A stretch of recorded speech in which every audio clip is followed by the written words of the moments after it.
mim sakinah, mim yang diberikan tanda sukun, dan sin madmumah, sin yang diberikan tanda doma. Ya, untuk pengetahuan saja itu ya. Baik, sifat hamas dan jahar ini adalah sifat yang berbicara tentang adanya aliran udara yang keluar dari mulut kita ketika huruf itu dilafalkan. Kalau hamas itu berarti huruf-huruf yang ketika dilafalkan ada aliran udara yang keluar dengan mudah. Sementara lawannya adalah tentunya tidak ada aliran udara yang keluar ketika huruf-huruf itu dilafalkan. Ya.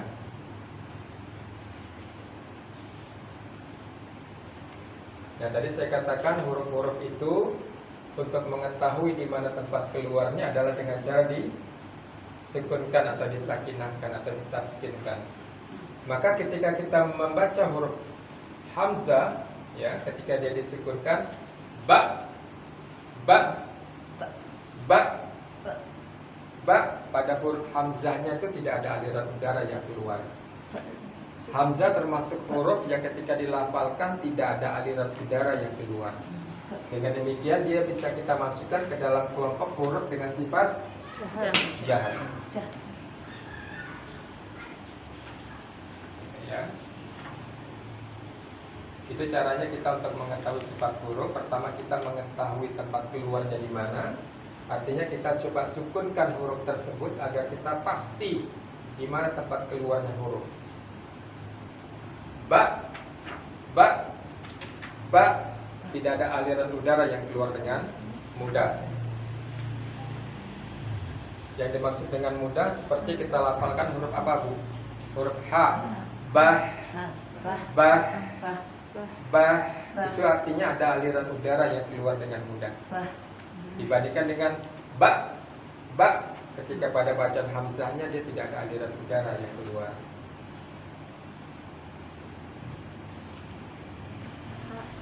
Jadi hamzah punya sifat jahar. Bagaimana dengan ain? Ba. Tidak ada juga tuh aliran udara yang keluar.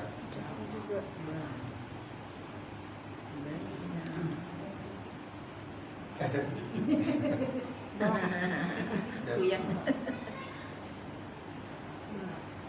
Ba termasuk huruf dengan sifat jahar. Tidak ada aliran udara yang keluar dengan mudah.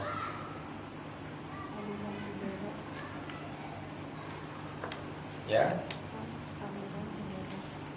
Baik, saya ulangi kembali. Kalau saya katakan ketika huruf itu dilafalkan adalah ketika huruf itu diberikan tanda sukun. Karena disinilah kita dapat mengetahui dengan tepat di mana huruf itu dilafalkan. Ya. Maksudnya adalah misalnya huruf ba, ya, huruf ba.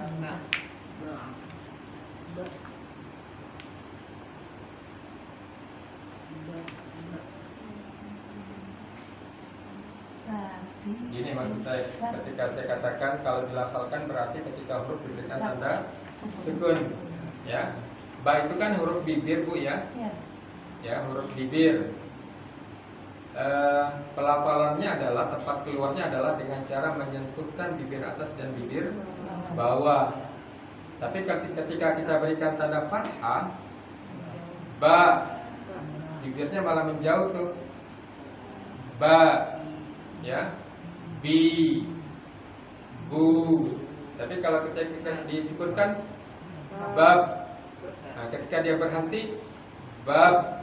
Nah, di situ kita ambil kesimpulan, oh, huruf ba tempat keluarnya adalah dengan mempertemukan bibir atas dan bibir bawah.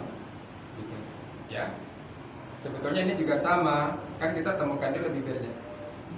Baru keluar ba. Ini juga sama bukan? Bi. Ini bu. Ya. Tapi untuk kita ambil sebuah kesimpulan tentang tempat keluarnya huruf adalah dengan cara disukunkan. Bab, ketika dia berhenti, bab, maka disitulah tempat keluarnya huruf.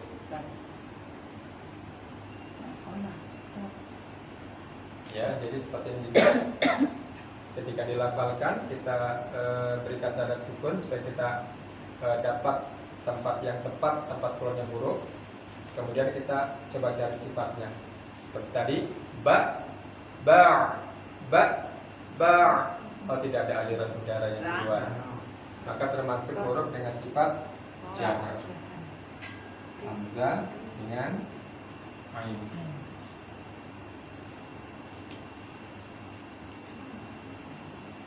Oke, sifat hams dan jahar adalah sifat yang bicara tentang adanya aliran udara atau tidak adanya aliran udara yang keluar ketika huruf itu dilafalkan.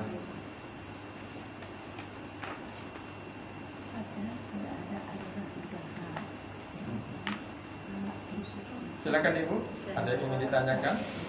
Hari ini kita belajar tentang huruf hamzah dan ain, kemudian makhrajnya, kemudian sifatnya kita baru membahas tentang sifat hams dan jahar. Sifat jahar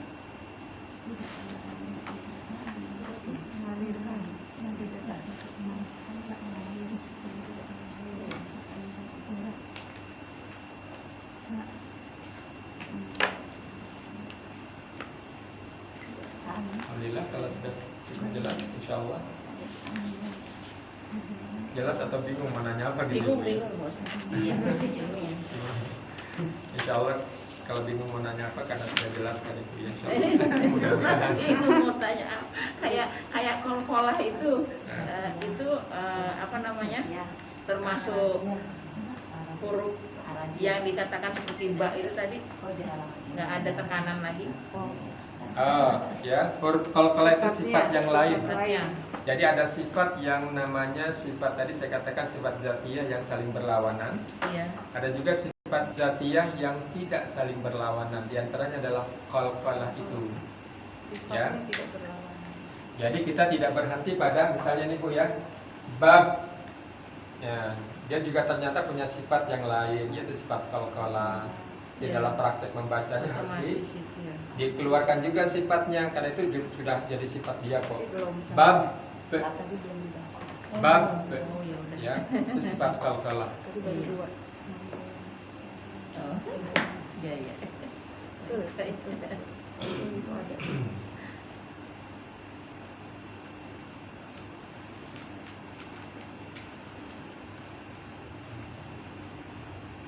Baik Ibu, insya Allah saya tidak terlalu. Alhamdulillah. Pak Ustadz. Baik, hari ini kita belajar tentang tempat keluar huruf hamzah dan ain. Ya, kedua-duanya adalah huruf yang keluar dari halqi. Hamzah adalah huruf yang keluar dari aksal halqi, tenggorokan yang jauh. Ya. Kalau ain adalah huruf yang keluar dari wastul halqi, atau tenggorokan tengah.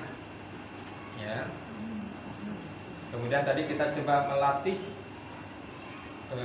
makhraj huruf-huruf tersebut dengan cara seperti ini. Kita berikan tanda tasydid atau ditasydidkan dan disukunkan. Karena dengan cara seperti itu kita dapat dengan mudah mengetahui tempat keluar hurufnya.